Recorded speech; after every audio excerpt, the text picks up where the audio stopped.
I am a guy, and I've had a stalker from about 6th grade up through high school. It had its high points where she was really crazy, and low points where she'd leave me alone, followed quickly by some crazy shit. I remember right after Kennedy's son died in that plane crash, I was maybe 14. My family and I took a day trip to Chicago, returned home around 8 in the evening, and checked the caller ID. This girl had called me 37 times. I know because my mum still laughs about it.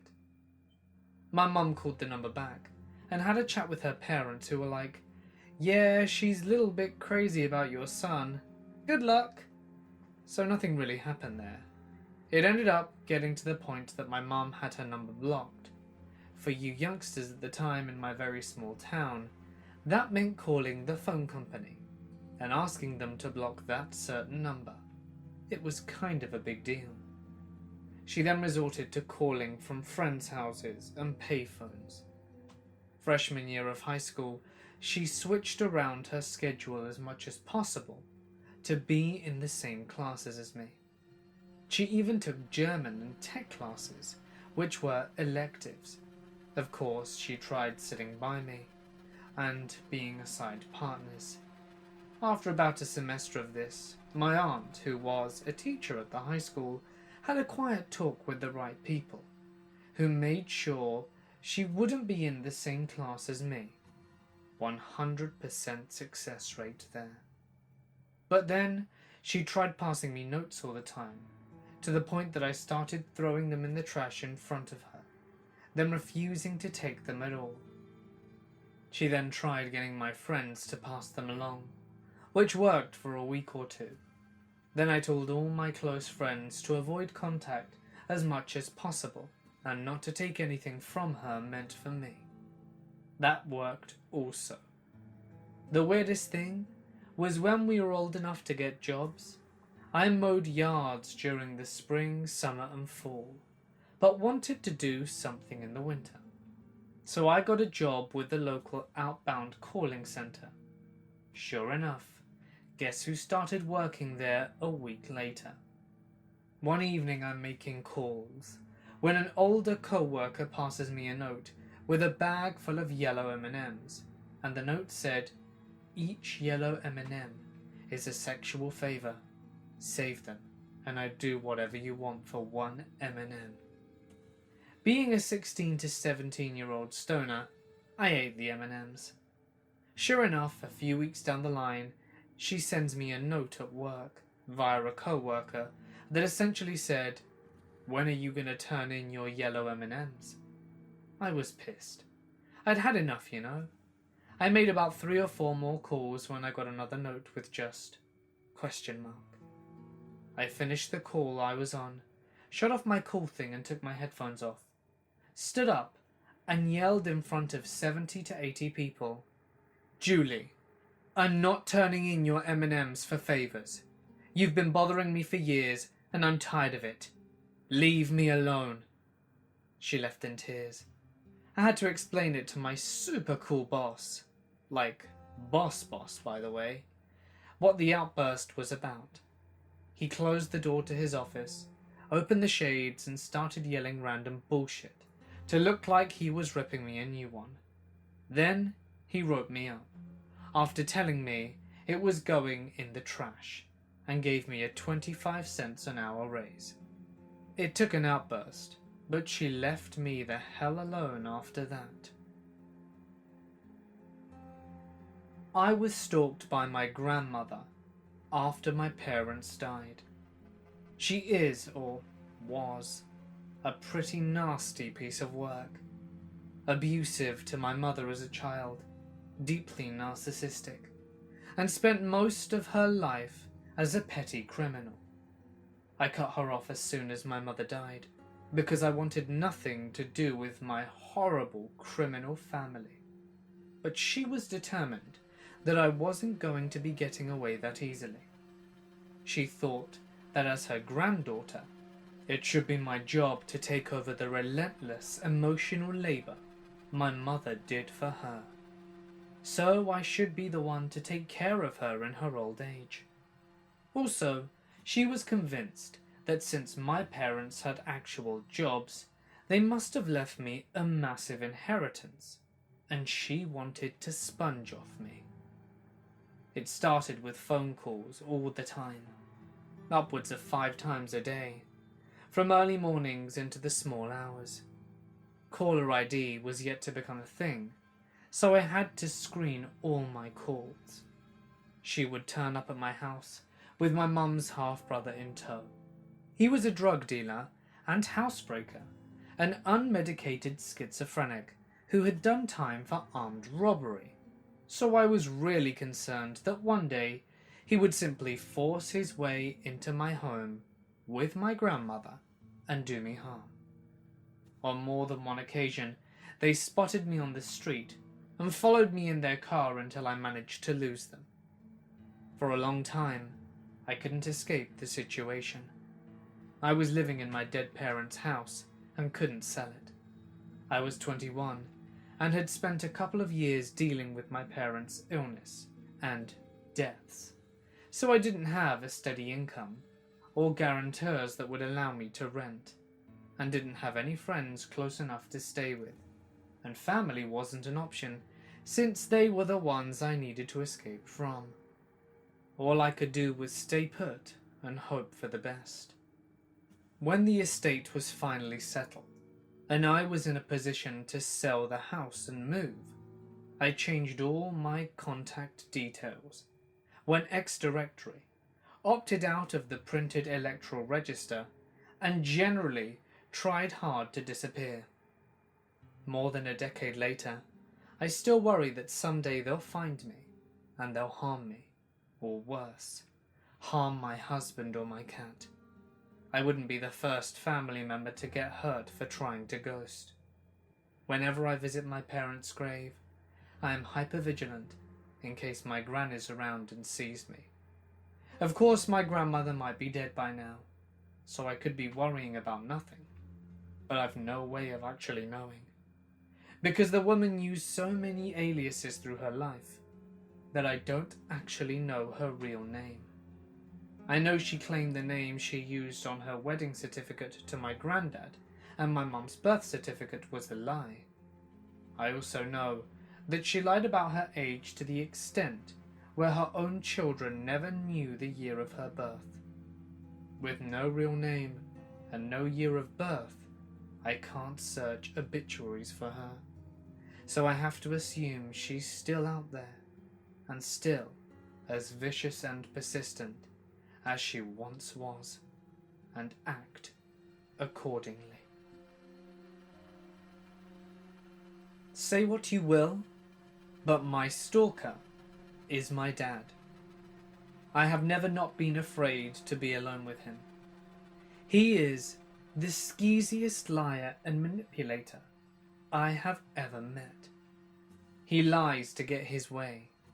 He manipulates to get people to show him love, attention, or to just generally think he's great.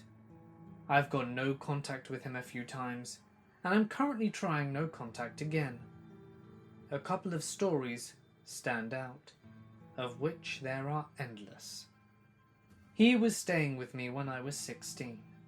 My mum went away on a business trip with the man she was regularly sleeping with. Yeah, my mum is a completely different story. And he would come to my house that I lived in with my mum and just play the computer. He wouldn't let me use it. He made spaghetti once, and along with a huge mess. I asked him for help, and he ignored me. I asked him to help me clean up the dog shit in the house. He ignored me. I was stressing out and freaking out since my house was being destroyed by a fully grown man, and I was left to be his parent? His response? He wanted to take me to the doctor for my headaches, as I got tension headaches from all the stress. So he took me to the pediatrician, and then went away and spoke to him alone for a minute. He came back and told me I must be depressed, suicidal, and was acting weird, and that I needed to go in for a psychiatric evaluation at the mental ward in the local hospital. What?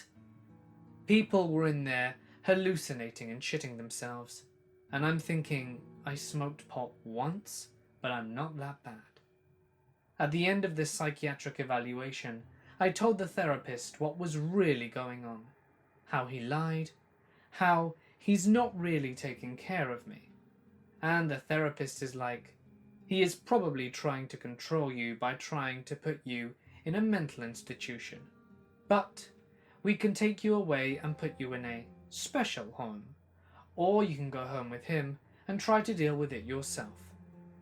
I was calm in the car, but when we got home, I put on my best screaming maniac face and kicked him the hell out of my mum's house. Ever since then, I have had nightmares about being put into a mental institution against my will. I have had no contact with him for over 3 years.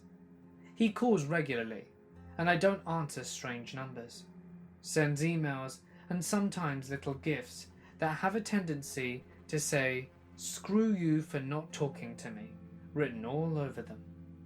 Last week, he hacked my Facebook account, sent me a message saying he was sorry for hacking me, love Dad.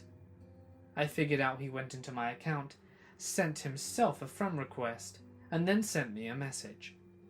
I have the most secure account possible. Mind you, I'm not searchable, not friendable, and have next to nothing visible.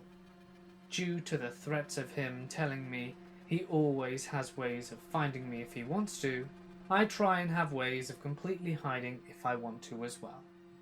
I asked my brother to find what he could find, and he said that my dad had just sent me a friend request, and that he'd used the wrong words. I'm terrified. I never want to go back to the city where I was from to see my family, if it means he might be watching me. I don't want to live a life where someone is always trying to get at me, figure out what I am doing, who I am doing it with, and sneak into all the nooks and crannies of my life. I'd rather hide.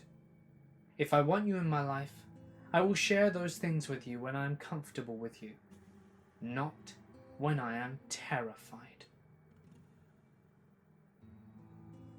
I was in a relationship with a man who turned very controlling and abusive. I found out after the fact that the change happened when he started having an affair with a friend of mine.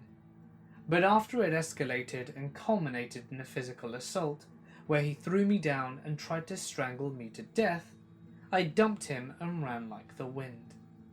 Well, he was of the opinion that we were still together, because it's not over until I say it's over. Absolutely not. I was out of there and went total no contact, and moving past it. I still had a few contacts with his social circle, but they were very good about not telling me about him and vice versa. Or so I thought. He lived in a town about an hour away, and there was no valid reason for him to be in my neighborhood. But he was everywhere. I'd be grocery shopping, and he'd be roaming the aisles, not approaching me, but crossing my path so I'd see him. I'd be in line at a drive-through. He'd be a few cars behind me. He'd drive past my apartment on the street outside my bedroom window, and rev the engine of his car and drive away. He'd come browse at the department store I worked at, but never approach me or enter my department. Finally, security started tailing him around and he stopped. And weird things. If I were at the movies, I'd get up to leave and he'd be sitting a few rows behind me, and get up and hurry out of there. If I was shopping at the mall, he'd be there too. Mind you, no way near the town he lived in.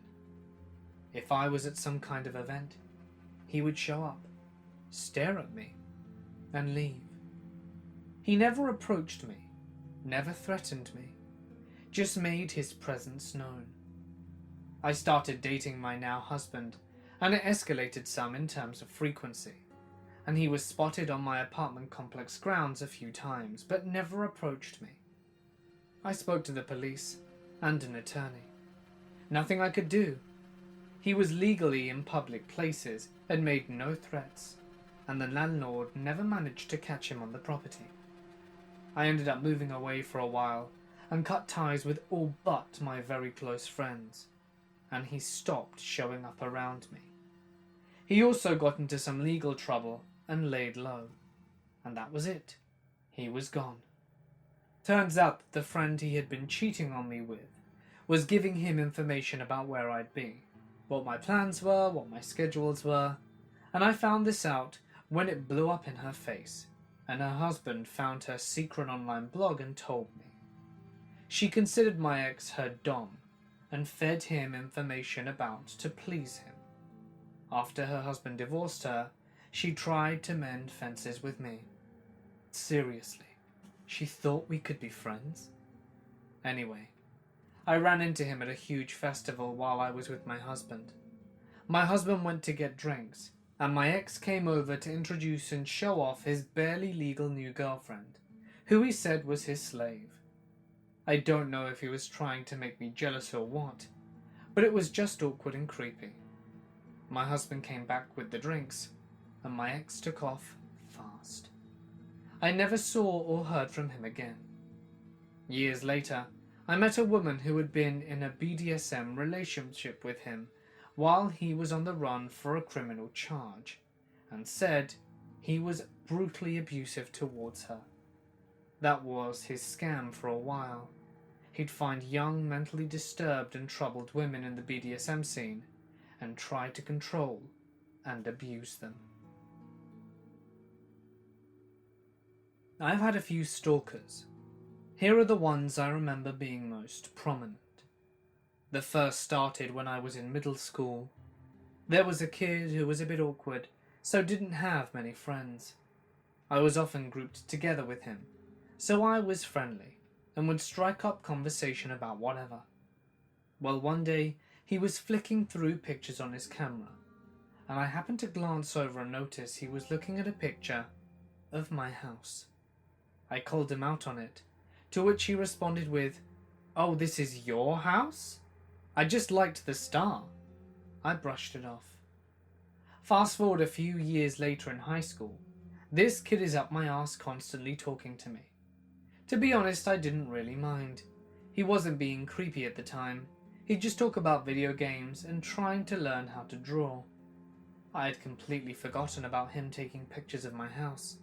And then one day, he walked with me to my locker, which was in the back of school where nobody was around, and he pinned me to it and proceeded to ask, "What would you do if I told you I loved you?" pushing his weight onto me. Now I have bad anxiety, so I'm frozen, but manage to sound calm, saying, "I don't know, man," and he backs up and walks away. I had friends walk with me to my locker for the rest of the year, because he kept trying to get me alone after that. It dawned on me that he'd been trying to get me alone all year, but it only worked out for him this one time. Eventually he moved away, but I couldn't help but wonder if he ever stood outside my window at night. The second story happened later in high school. There was a kid who believed he was the son of God, that he was a god who was banished to the earth. He had some form of autism. A lot of people teased him, but I was nice. He was in my art class, so I helped him with art since no one else would. I see no point in being a dick to someone who doesn't deserve it. I've always thought that. And he walked behind me into the hall sometimes, which wasn't too bad, just a bit odd. And he would give me gifts for being nice, like paperclip necklaces, a pill container and random things. Well, unfortunately, one day someone decided to tell this kid I was an atheist, and he lost his mind. He started throwing chairs and shit and went on a full rampage. Now if he followed me into the hall or saw me, he'd give me the stare that I can only describe as pure malice. A few weeks later, he was caught with a hit list, with the names of all the people that teased him. I never saw it, but apparently my name was written 3 times over. His mother was part of the school board, so it got swept under the rug really fast with no punishment. Moral of the story, don't be so nice. I've had a couple of stories. The one that freaked me out the most was in another country, and we never met. We met on a website for pen pals. He lived in another country, and our conversations were great. He developed feelings really fast. I liked him very much in the beginning. Our relationship became sexual in nature, and we made plans to meet. I was concerned with some things considered red flags, confirmed by my friends and family, and I decided to back off a bit. He didn't like that. I was super beta, trying to keep the peace without hurting or losing my friend, and I started lying to him out of fear. He'd interrogate me for hours about where I was going, who I was with, and all that kind of stuff. If I went to a party, he'd both ask if I'd slept with anyone, and then say he kind of hoped I had, so I could tell him how it was. It was getting to be too much. I was no longer interested in him romantically or sexually, but I would still engage with him sexually because I was so afraid of him. In the meantime, I met and fell in love with my current partner, who was absolutely wonderful. The stalker was obsessed with everything about our budding relationship and wouldn't leave me be. I realized finally that Stalker made me feel disgusting, and that I should not be involved with someone who I was afraid of and disgusted by. I told him I didn't want to hear from him ever again, and he ignores me. So my significant other contacted him and told him to leave me alone. He tried to interrogate him about the nature of our relationship, but my significant other shut him down. I blocked him on everything. I realized he was still reading my blog, so I deleted the whole thing. He made a new email account and Facebook accounts constantly, and relentlessly Googled me and my significant other, to the point that our names were among the top searches on multiple search engines. When he elicited no response, he started sending my significant other screenshots of times we'd been sexual. I was mortified, but since I'd been 100% honest with my significant other, it didn't break us up. My significant other was obviously incensed and disgusted, and we never responded to anything he sent. To my knowledge, he still creeps on us, but after that, everything mostly stopped. I know he's thousands of miles away, and I've had stalkers who were in my immediate area, but he is still the one that scared me the most. There was a dude that used to hang around my bar where I worked and hung out, and he was really cute and funny. But one of my best friends told me to stay away from him, because word got out that he was weird. I didn't take it seriously, but wasn't planning to do anything anyway. Later that night, I got really drunk and woke up in his bed and immediately said, "No, she told me not to do this." Oh, I told the dude it would never happen again. He started texting me every day, showing up at my job and sitting at my bar and staring at me. He was dating this girl at the time, I guess, and she came around sometimes, and he would blatantly treat her like shit in front of me, and that would make her angry at me. Again, I was not entertaining this, and was beginning to get really annoyed, constantly telling him to leave me alone. He started telling people he loved me, and it got to the point where I would tell my co-workers to take care of him when he came in, because I felt uncomfortable serving him and being in his general presence. Some more of this, and one night, he stood at the end of my bar staring at me for 5 minutes straight with no break. I was genuinely terrified. I asked my boss to ban him, but my boss didn't believe me and actually defended the dude, saying that there was nothing he could do. I blocked his number, Facebook, Instagram, everything, and he somehow got a hold of my email address and started emailing me about random things and how much he loved me. Every day I walked into work, and every night I left work, I was constantly looking over my shoulder, and I would have to take a cab or someone walk me to the station in order to get home. About a month ago, I heard he raped someone I know, and I almost threw up. Back in the early-ish days of the internet, I was using Prodigy. I was pretty involved in a craft forum, and started chatting with a woman from Arkansas. I was living in California. We started chatting a lot. She had a fiance and a kid, and I just started college. She found my phone number and would call me occasionally. I was an introverted nerd and enjoyed having someone to talk to, but it wasn't anything I ever took too seriously. Back in the day, internet was pretty safe, so I gave out personal info to people to trade supplies, and we'd do cross-country meetups and the like. Then one day, I receive a videotape, and it's this woman. She's naked, doing all sorts of stuff. One trick involved a mag light. It was both impressive and just super weird and off-putting, especially when there was no lead to this. I communicated that this wasn't exactly kosher and that I wasn't interested, and that I was done talking to her. She didn't take it well, and started calling me constantly. I changed my number, so she resorted to trying to pass along messages from other people she knew talked to me in the forum. They knew my side of the story, so they told her to bugger off, and she disappeared from the site.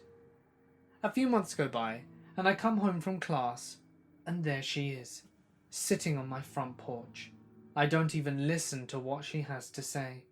I just told her to fly back home and noped out to a friend's house for a few days. I went back home and she was gone. My place hadn't been burnt to ash, and I never heard from her again. I have a crazy ex-boyfriend. He would show up to my work and make demands until I threatened to call the police, and would harass the new friends I had to leave his sob story with them, that I left him, until they either gave him info on what I was doing with my life, or until they stopped being friends with me. He told my best friend to relay a message that he was going to buy a motorcycle for me to win me back, as I had a passing interest in bikes at the time. I told her to tell him that he was just setting himself up for disappointment, so he didn't do it. Instead, he told a bunch of people how he was going to propose to me that summer, if I hadn't dumped him. I told them I wouldn't have accepted anyway. He'd show up places and try and talk to me, so I'd ignore him. He had flowers sent to my work, left chocolates and letters on my front doorstep. Him and his friends tried to force their way into my house once. My dad had to step in and put a stop to it. I had no idea what he said, because his voice was really low, but it must have been terrifying, because they never tried it again. Just lots of stupid, crazy, pseudo-romantic shit, or crazy, stupid stuff in general. I left him because he was crazy and possessive and obsessive over me, and tried many times, and failed spectacularly, to manipulate me into never leaving him or something. I've told the anecdote before, but this was the guy that said he'd kill himself if I ever left him, and called me the only one who would ever be the light in his life. I told him frankly, whenever he said stuff like that that's not a responsibility I was willing to take. He was both extremely dependent, and also tried to stifle my independence as much as possible, and basically tried to make me live at his house, in the country, 3 hours away from everything. He didn't want a partner. He wanted someone he could keep in a cage. To his credit, while he was doing all of this shit, and also drunkenly trashing me to everyone in town, as in calling me a cheater when I never cheated, and saying I promised him forever, which I never did as well, he also managed to accomplish some things I always felt he was slacking on, like actually getting a college education and a career. He got himself a degree from a career college in pharmaceuticals, I think, and worked briefly in a couple of labs. But during a brief stint where we tried to be friends again many years after, I know, a bad move on my part, it became clear that he'd only done any of these things to try and impress me. He was just really obsessive and didn't know when to quit. I ended that friendship shortly after getting the message from one of his friends accusing me of leading him on. Oh, hell no. Fortunately, she was very understanding of my perspective when I gave it to her. The only way I ever put a stop to it was by meeting someone else and making everyone in the friendship circles abundantly clear of it, and then moving 8.5 hours away by car. He's still alive, as far as I know, but I have no idea what he's doing with his life, and I'm perfectly fantastic with that. This happened one summer, I believe, and I was around 10. I lived in a house with my 3 younger sisters and parents. The house next door was always being rented by different people, and was empty most of the time, as they never really stayed there long. Anyway, our backyard had a swing set and grass, and in the summertime we would all go outside to play on it pretty much daily. So one day, we were outside playing, and my younger sister Tina started looking worried, and I noticed that she is unusually quiet, and I asked her if she was okay, and she said to me, "There's a guy looking at us through the window." I look up and see a faint figure of a middle-aged man, probably in his 40s, and indeed, he is standing in front of his back door window, seemingly staring at us. At the time, I was startled by how she said it, but not yet terrified. I noticed him, and I just thought maybe we were making too much noise and he was trying to scare or intimidate us. So I brushed it off and directed my attention elsewhere. Then I noticed we really weren't making much noise at all, and this prompted me to realize that there was not other possible reasons for a man this age to be staring at a backyard with playing little girls. It was at this point that I realized he was very obviously not a normal man, and although he was just staring, I knew there was something very wrong with this. I decided to play it cool and pretend we hadn't noticed and would just observe what he was doing. I was pretending to be distracted, but I was discreetly keeping an eye on him. When I actually did get distracted, I would look back up and see he wasn't there, only to see him creep back in front of the window before I could look away again. This started getting weirder and weirder, but I was intrigued and wondering what he would do next. The next of the time we were playing outdoors, he was at his back door window watching us. He did not move once. So when it gets dark and his lights don't come on, I still see his silhouette.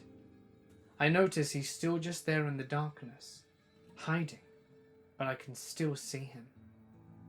Now, I considered that maybe he was mentally ill or disturbed or something, but he had a car, and he lived alone, so unlikely.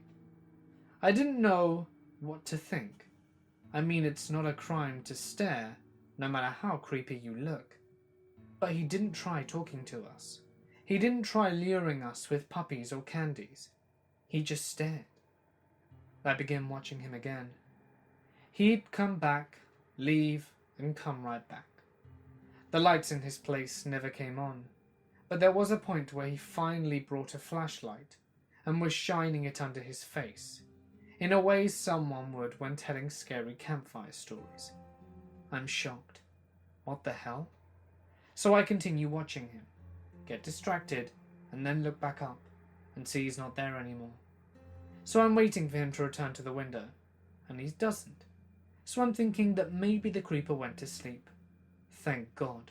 But then I notice his garage door is cracked just a little when it wasn't before. Note that his back door and a door on the garage are adjacent to each other's house, and I suddenly notice a person peeking out of the small crack. My heart sinks. This is the point that I become terrified. I realized that at some point while I was distracted, he made a move from the kitchen out the back door to the garage. What was he doing, I wondered? What was he going to do next? Up until this point I was only creeped out. Now I was completely terrified. I couldn't sleep that night.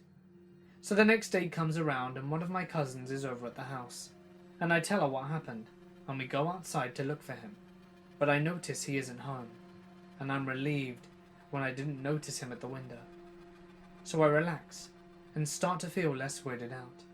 But then sometime later I look up, and my stomach drops as I notice he's back in the front of the window.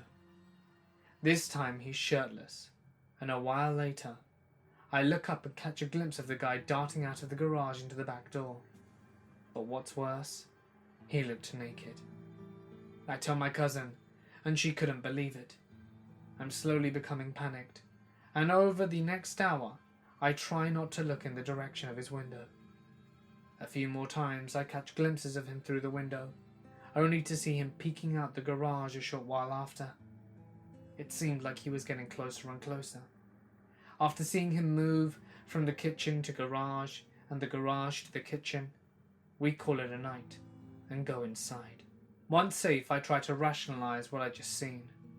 My cousin then tells me to follow her to the window and says she saw him standing outside naked. So I follow her to get a closer look. What I saw next was the last straw. This 40-year-old something man was indeed standing in his backyard completely butt-ass naked, with nothing except some tennis shoes, still looking into my backyard.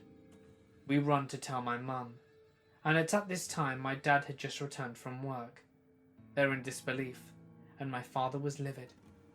We told them everything from the staring to him being outside butt naked, and my dad wasting no time in grabbing the baseball bat bag that we kept at home for protection and started shouting at the guy to come outside. Yeah, my dad is real. So my mum calls the cops, which then tell her that some were already being dispatched because the guy had called them, telling them that there was a guy outside his house with a stick. The cops came but only spoke to our parents, and we never saw the guy again. Apparently the cops had told my parents this guy was a registered sex offender who wasn't allowed to be anywhere near children. There were kids all over this street and the next. In fact, we lived just down the streets from an elementary/middle school and high school. I guess the guy got put away because we never saw him again.